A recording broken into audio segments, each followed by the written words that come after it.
Okay, unajisikiaje kuwepo hapa Jumapili ya leo? Najisikia faraja. Ndio. Ya, maana haikuwa rahisi kufika hapa hivi. Sawa. Kwa utambulisho wako unaitwa nani? Kwa majina ninaitwa Ezra Ezekieli. Na kwenye SEDES Ministry Tanzania unahudumu kama nani? Ninahudumu kama mhazini wa kikundi. Mhazini wa kikundi. Kumbe mleoni nilikuwa niko sahihi. Na binti hapo umevalia kilemba rangi ya Tanzanite. Madini mazuri kabisa. Karibu. Asante. Kwa majina naitwa Divine Ayubu. Mimi ndiye mwalimu wa kwaya ya SEDES Ministry. Kwa hiyo ndio unafundisha kabisa mahadhi pale. Mdundo huu twende hivi. Sawa. Ndio mimi. Na wewe ulivalia kilemba cheusi. Hicho kipo kwenye bendera ya Tanzania. Kwa hiyo wewe unaashiria Mwafrika halisi. Twende. Asante. Kwa majina naitwa Esther John, ni member wa SEDES Ministry. Wewe unahudumu kama nani? Mhudumu, yani wewe kama mwimbaji tu wa kawaida au? Mimi ni kama mwimbaji wa kawaida. Na Mtanzania wa kawaida. Ndio. Okay, sawa. Na dada hapa? Asante. Mimi naitwa Sarali Julius. Sogeza kipaza, unakuwa mbali sana. Sogea ni wewe. Kwa majina naitwa Sarali Julius. Ni mwimbaji tu sauti ya kwanza. Mwimbaji sauti ya kwanza. Okay, sawa. Tutazungumza safari yenu, lakini tutazungumzia wimbo wenu mpya ambao umepokelewa vizuri, lakini kumekuwa kuna sintofahamu fulani hivi. Wajuvi wana mambo. Okay, SEDES Ministry ilianza lini? Tuanze kwako mwazini. SEDES Ministry ilianza lini? SEDES Ministry ilianza 2023. 2023. Yeah. Na ilikuwa na wahusika wangapi? Ilikuwa na wahusika jumla walikuwa 5. Walikuwa 5. Yeah. Na miongoni mwenu hapa yupo ambaye alikuwepo kati ya wale 2023? Yeah, miongoni mwetu hapa wapo 2. Wako 2. Ndio. Yupi? Mimi mwalimu. Yeah. Divine pamoja na nani? Na Ezra. Na Ezra. Ezra ndo mwazini. Okay, sawa.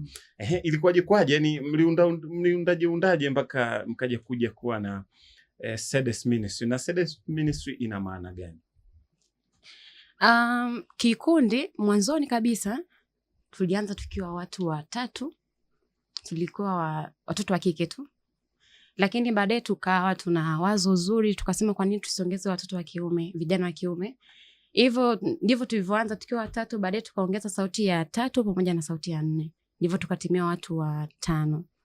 Mwanzoni SEDES tulianza kama tuliliweka kama majina na ufupisho wa majina ya wale memba walikuwa waanzilishi. Wa kwanza S ni nani? S alikuwa Sofia ambaye ndo katibu. Sema kikundi chetu asilimia kubwa wengi ni vijana na wengi ni wapambanaji, ni watafutaji. Kwa muda mwingi hatui nao pamoja. Nakuta muda mwingine wako mbali na sisi, lakini muda mwingine wao wanajumuika na sisi. Yeah. Sawa. Sofia ndo mlikuwa mmeanza naye. Yeah. Okay. Na sasa hivi Sofia yuko wapi? Yupo sasa hivi kwa sasa yupo Chunya. Anafanya kazi Chunya, hajapata nafasi ya kufika hapa, lakini tungekuwa naye. Bado ni member. Sawa. Okay, ilikuwaje sasa mpaka mkaona kuna haja ya kuwa na waimbaji wa kiume?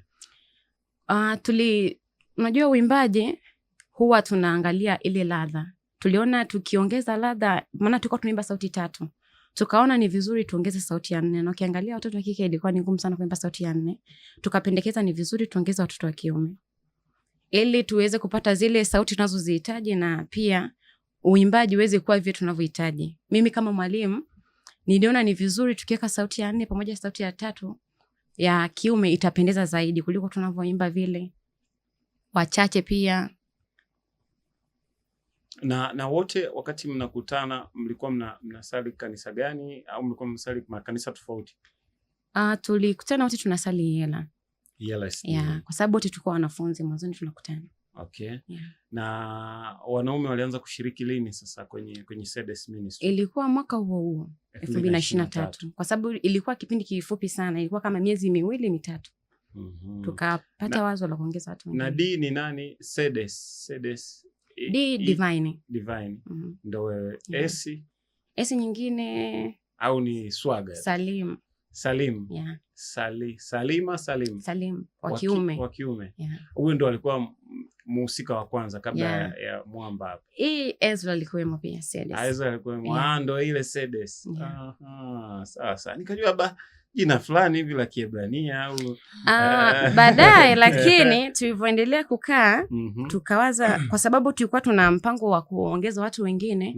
Lakini pia kwa sababu tulikuwa na viongozi pia wazuri kwa kitusapoti, wakatuambia ni vizuri, kwa nini either tubadilishe jina, kwa sababu tunaongeza na watu wengine, itakuwaje herufi za watu wengine hazitakuwepo.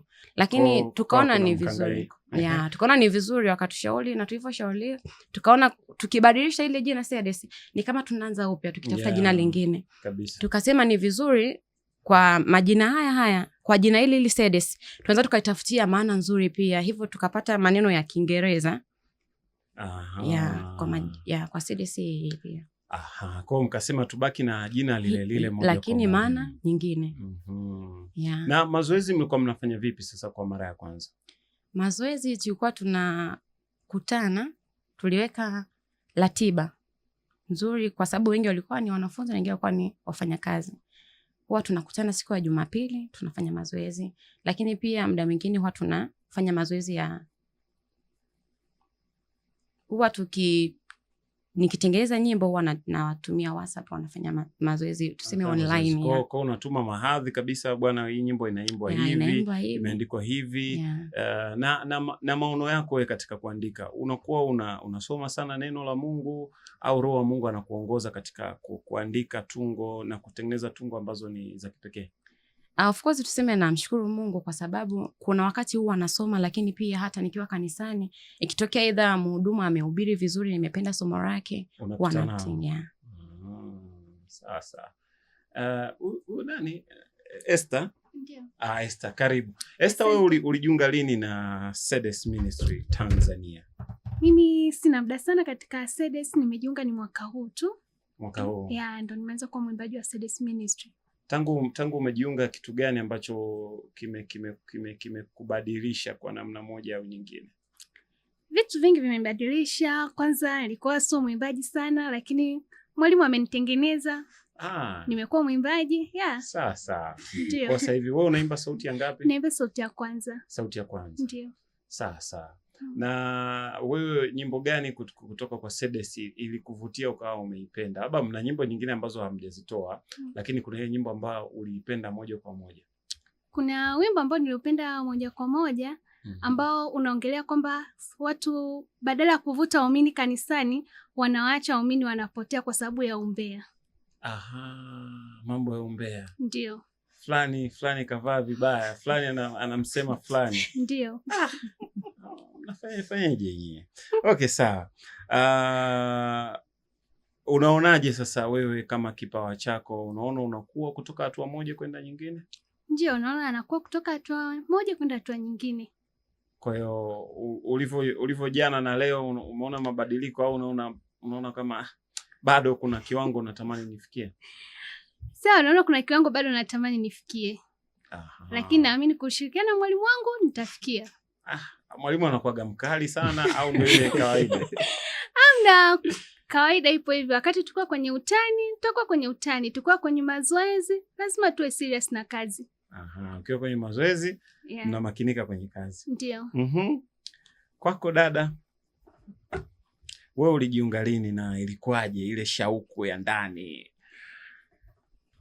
Asante. Sogeza kipaza, fanya hivi kama mimi, sinaona. Asante. Mimi nilijiunga mwishoni wa mwaka 2024 kuingia 25. Wakati ndo nilikuwa naingia chuo mwaka wa kwanza. Niliwasikia kwenye Welcome First Year, nilikuwa MC. Wewe ndo ulikuwa mshereheshaji? Sasa mshereheshaji mwenyewe uongei bwana, au kwa mbali na kipaza. Mambo gani haya? Ukiwa ugenini unatokewa unakuwa na nidhamu. Nilivyosikia bwana anaimba na huko kote alipokuwa anaimba nilivutiwa na uimbaji wao. Walivyoshuka tu pale nilimtafuta alikuwa mwenyekiti kipindi hicho, nikatafuta namba zake, nikaongea naye. Akaniruhusu, nikaanza kujiunga na kikundi chao. Nilivutiwa na melodi yao, walikuwa wanaitumia. Kwa maana huyu kama msemaji wa kikundi ndo anafaa kabisa au ndio MC mwenyewe au yeye anakuwa na ratibu shughuli ambazo zinakuwepo kwenye nani? Yani kwa mfano mmepewa mialiko sehemu, yeye ndo anakuwa na ratibu ratiba 1 2 3, si ndio? Ulisema unaitwa nani? Inako sikukalili bwana. Naitwa Sara. Sara. Huyu Esther Divine, si ndio? Okay, sawa. Upekee wa Cedes Ministry ni upi? Cedes Ministry wana falsafa gani katika kutengeneza nyimbo zao na namna ambavyo wanaieneza injili ya Kristo? Anze nani, mwalimu au? Anze mwalimu. Mwalimu beba maono, mwalimu. Tukiongelea kwenye kueneza idha injili. Sogezea kipaza afu yani tunapoongelea kinapoangalia hivi. Tunapoongelea kwenye kueneza injili kupitia idha nyimbo zetu, huwa tunapata mialiko tofauti tofauti kwenda sehemu nyingine, sehemu mbalimbali tofauti na pale kanisani. Hivyo tunapokuwa tukienda either kuna federation, mimi bado mwanachuo, kwa tunapata sana federation, kwa huwa muda mwingi huwa tunaalikwa sana Cedes. So tunavyoenda kule huwa tunapeleka sana nyimbo zetu na jumbe zetu huwa zinafika vizuri, na tunamshukuru Mungu, wengi huwa wanazipokea vizuri na huwa wanabarikiwa pia. Sawa. Unasoma chuo gani? Nipo Teku. Teku. Kwa nini wanachuo wengi wanakuwa wanaogopa hasa inapokuja kuulizwa maswali? Unakuta mtu bana anakuwa na kamera, anataka kuuliza maswali, kwa nini wanakuwa wanaogopa? Shida inakuwa nini? Ni tatizo la afya ya akili au? Hapana. Hiyo tunasema kwamba hiyo inapelekea kwa sababu asilimia kubwa wengi huwa hawapati hizo fursa za kuwa wanaulizwa maswali.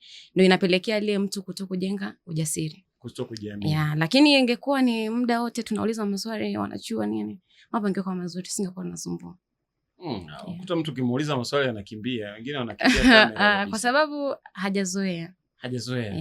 Unahisi ni desturi nzuri? Siwezi jua kwa sababu kila mtu mimi huwa naamini kwamba na makuzi yake. Kuna mtu mwingine hapendi mambo ya media. Kwa wengine hawapendi. Sawa. Mnatarajia kutoa EP kwa mwaka huu au tutatoa single tu release? Of course tutatoa single kwa sababu ya kipato chetu. Unajua asilimia kubwa wengi ni wanafunzi. Ndio. Kusema kwamba tutoe hizo album inaleta shida fulani kwa sababu ya pesa. Kwa mna mfuko au mna akaunti ya Cedes Ministry ambao labda mnaweza mtu anaweza akachangia kuunga mkono huduma yenu? Of course tunatamani hivyo na ipo kwenye process tutengeneze mfuko kwa sababu tunahitaji support. Of course tunahitaji support ili tufike pale tunapohitaji. Kuna akaunti ya benki au lipa namba kabisa? Lipa ipo. Lipa namba ipo. Kwa bado tu akaunti ya benki. Bado akaunti. Kitu gani ambacho labda mko nacho tofauti na vikundi vingine? Nyie mnaundwa na nini sana? Ukiachana na falsafa. Nyie mnaundwa na nini sana? Cedes inaundwa na nini sana? Ukiachana na falsafa yenu. Swali lako samani sijaelewa vizuri. Yani Cedes Ministry, kama Cedes Ministry. Kitu ambacho yani chanzo chenu kilitokana na nini ambacho kimeunganisha leo? Kondo, yani kwamba Cedes Ministry kwa ufupi nikiuliza kwamba inaundwa na nini? Kwamba chanzo chenu kilitokana na nini? Kwa kile ambacho kilitokana ndo kinachofanya leo imekuwa hapa. Okay. Tunavyosema Cedes ilianzishwa na nini? Of course tuseme ni ile watu wengi tulikuwa tunapenda kuimba. Tusema kwenye kuanzisha hapo wengi tulianzisha sio wenyewe kipawa, watu waimbaji walikuwa wakipenda sana kumtumikia Mungu. Kwa sababu wengi tumekutana hapa chuo, kuna watu wengi walitoka walikotoka walikuwa ni waimbaji. Na walivyofika hapa walitamani pia kumtumikia Mungu either kwa design tofauti. Na tulivyoanzisha kikundi chetu hiki na tukawa na uimbaji wa tofauti, wengi wakavutika. Tuseme ni hivyo, walivutiwa na namna ya uimbaji. Hivyo mpaka sasa hivi tuko hapa. Sawa. Nataka tusikilize wimbo wenu mpya. Wimbo wenu unaitwaje? Afu baadaye tutakuja kuwa na maswali hapa kuhusiana na huu wimbo na upekee wake. Alafu mambo mengine yataendelea kuanzia hapo, si ndio? Kwa ambao mnatusikiliza, tuko na Cedes Ministry Tanzania, kikundi cha muziki ambacho kiliundwa na mabinti ambao walikuwa wana upendo wa Kristo ambao ulikuwa umejawa ndani yao. Baadaye wakasema si haba tualike na vijana wa kiume waweze kutuunga mkono katika zile sauti nzito nzito, si ndio? Wimbo wenu unaitwaje? Ni Mwami Wachu. Mwami Wachu. Mwami Wachu maana yake nini? Mwami Wachu ina maana ya Mungu wetu. Mungu wetu. Ni lugha gani? Na hiyo lugha ni Kiha kutoka Kigoma. Mambo ya Kigoma. Kwa hiyo nyinyi mmetoka kanda mashariki au mmetoka sehemu tofauti tofauti? Asilimia kubwa kutoka sehemu tofauti tofauti. Tunatoka sehemu tofauti. Tuanze wewe kwanza kabla hatujasikiza wimbo. Wewe umetokea wapi? Mimi nimetokea Kigoma. Kigoma. Na Esther? Kilimanjaro. Kilimanjaro, Mchaga kabisa wa Machame. Na nani hapa? Sara? Kilimanjaro. Mnaendana. Ngoja tusikilize Mwami Wachu. Mwami Wachu. Alafu baadaye tutakuja kuwa na ikiwa una swali basi unaweza kuuliza kupitia 0739 109 109. Hii ni Sauti ya Injili masikioni kwako.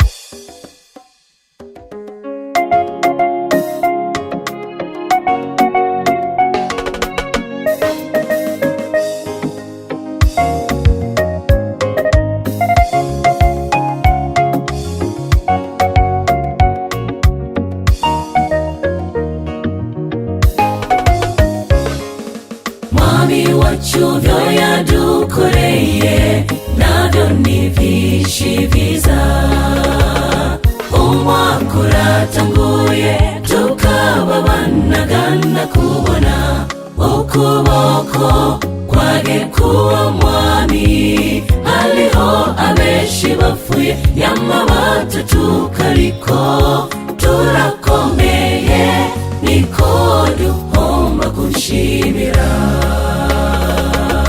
Mwami Wachu vyo yadukoreye navyo nivishi viza umwakura tanguye tukababanagana kubona ukuboko kwage kuwa mwami haliho abeshi bafuye yamabata tukariko turakomeye niko duhomba gushimira Mwami tukushimira ivyo vyose wadukoreye twafashe ingingo yo kubireka ibitakwiye tukagaruka kuri we n'umutima mushasha we tukugarurira ukugushimira kwacu kandi tukagusaba utwakire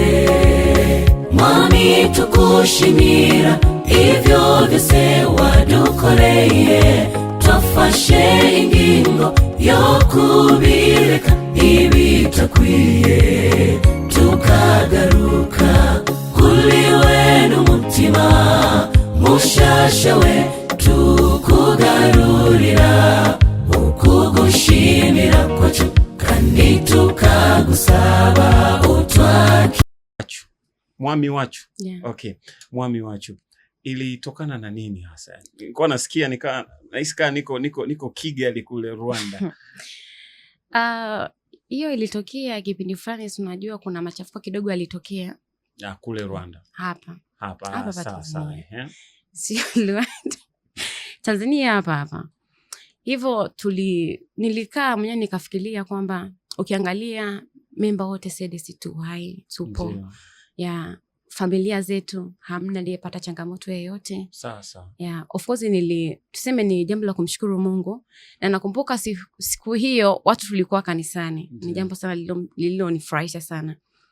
Nikawa nimekuja na huo wimbo wa kumshukuru Mungu. Nyimbo hii inamaanisha kwamba tunamshukuru Mungu kwa kila alichotutendea. Mwaka umeanza mpaka sasa tu hai. Hivyo tunapaswa kumshukuru Mungu tukiwa na afya nzuri na tukiwa tuko vizuri kabisa. Wimbo huu unaongozwa na kifungu gani cha Biblia? Na kama kipo naweza tukasoma hapa sababu Biblia tuko nayo karibu. Naomba nyimbo chukua Biblia hapo mapema. Lazima kuwa na mwongozo. Biblia hiyo hapo, chukua hiyo, achana kwenye simu. Chukua hiyo hapo Biblia. Of course tusiende mbali sana. Nyimbo hii tuseme ilikuja kutokana na matukio. Kwa sababu nyimbo inaongelea kumshukuru Mungu. Kumshukuru Mungu. Hata Daudi mwenyewe kuna wakati alikuwa amepitia magumu akamshukuru Mungu. Kwa hiyo ni fungu gani la Biblia ambalo labda linaweza likatuongoza katika tunapotafakari huu wimbo, kwa sababu ni ujumbe, injili ni habari njema. Hata ukisoma Zaburi 71, hebu ifungue Zaburi 71 afu isome. Kuna baadhi ya vifungu huko mbele vinamshukuru Mungu. Sawa, haina shida. Kifungu cha ngapi? Zaburi 71. Fungu la ngapi? 1. Soma 1 na kuendelea unapata.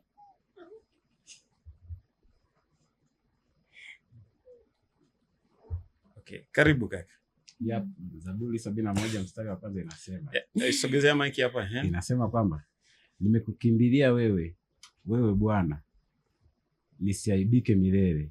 Kwa haki yako uniponye, uniopoe. Unitegee sikio lako uniokoe. Yep.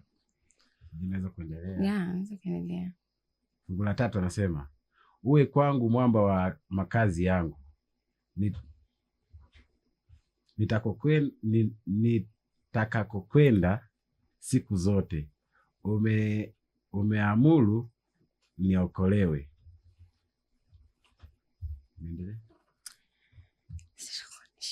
Kifungu hichi Zaburi 71 ni somo zuri sana, hasa linaloongelea kwamba unapokuwa na changamoto yoyote umkimbilie Mungu. Na wakati huo mpaka namshukuru Mungu itimize, tumeona kuna machangamoto amepita, lakini mpaka tumemkimbilia Mungu. Maisha yanazongwa na vitu vingi.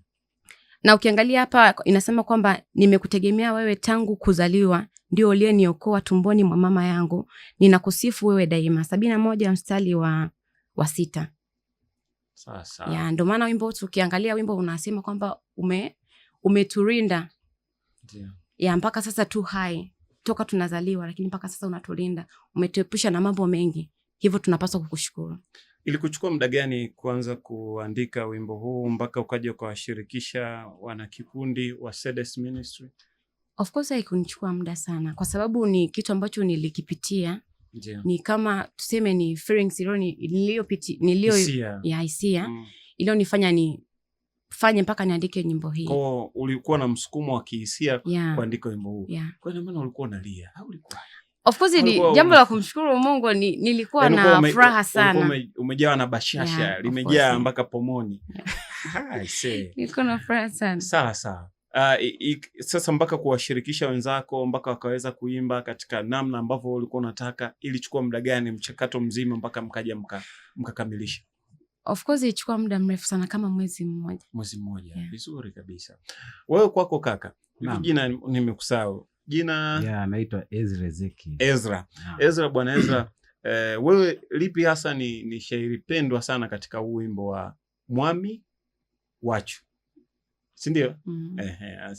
Mimi pale hivi sehemu ambayo nilikuwa naipenda ni kwenye chorus.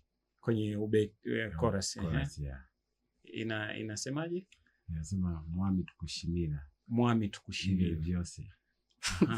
Unaweza kutufasiria? Mwami tukushimira hivyo vyose wadukale. Inamaanisha kwamba Mungu tunakushukuru kwa kile ulichotufanyia. Mungu tunakushukuru kwa kile ambacho umetufanyia. Ni wimbo ambao ni wa shukrani. Sawa.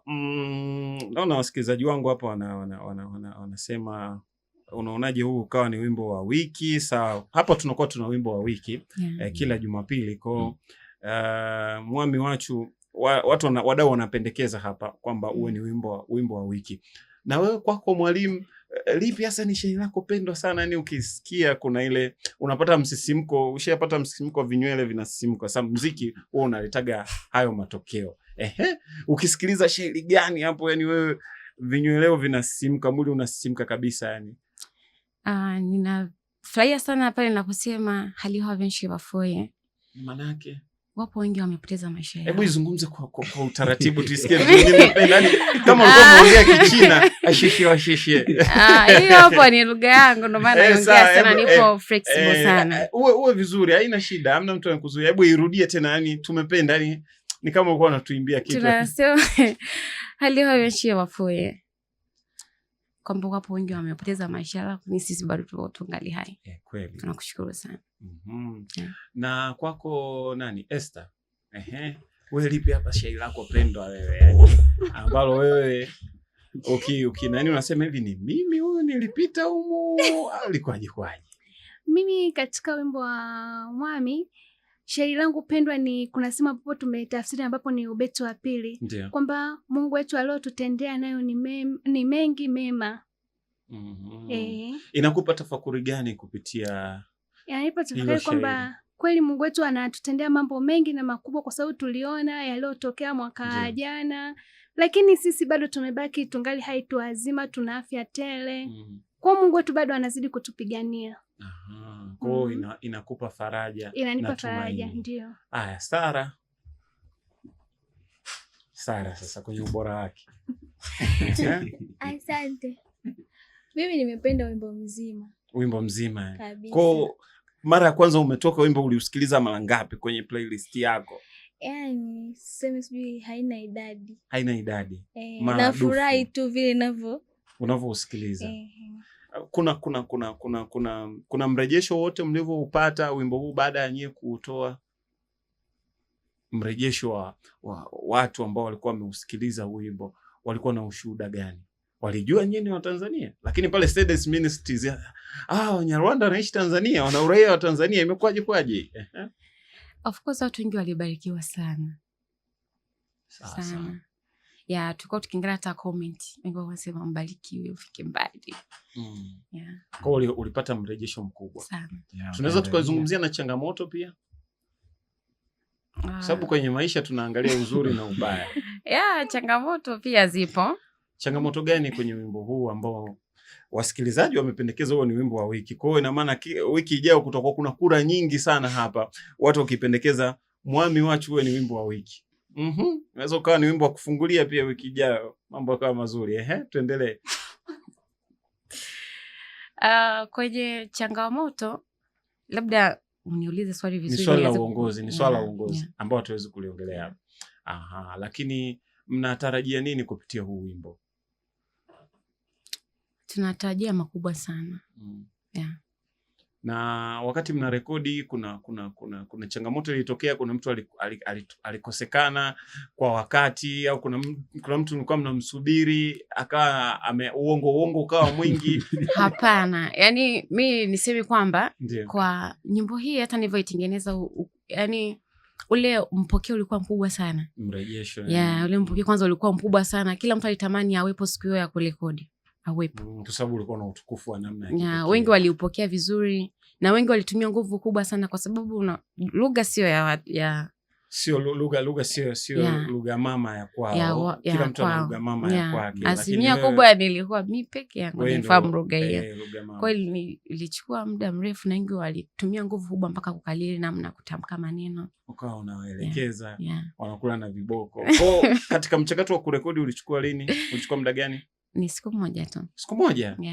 Yaani kwenye mazoezi iliwachukua muda gani sasa? Muda mrefu. Muda mrefu. Ila kurekodi haikusumbua.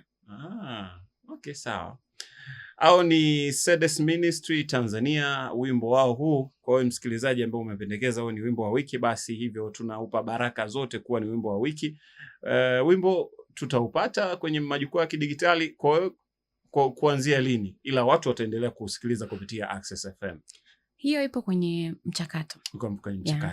Kwa hiyo msikilizaji ambaye unasema sasa wimbo wa Mwami Wachu itakuwaje, basi endelea kusikiliza Access FM, na sisi tumeuteua kama ni wimbo wa wiki. Kama utataka uendelee kuwa wimbo wetu kinara wa wiki kwa wiki ijayo, basi utaendelea kupiga kura kupitia 0739109109. Kuna neno lolote la hekima tunapoenda kutamatisha kwa kutoka kwa mwalimu?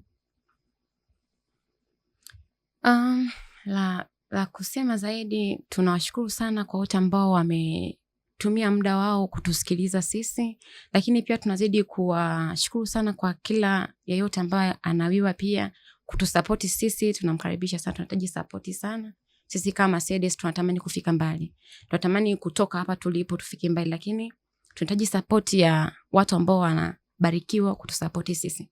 Okay, sawa. Umesema lugha ni lugha gani? kabila gani? Lugha ya kabila gani? Hiyo ni Kiha. Kiha. Yeah. Ina maana watu wa Rwanda wanaelewa.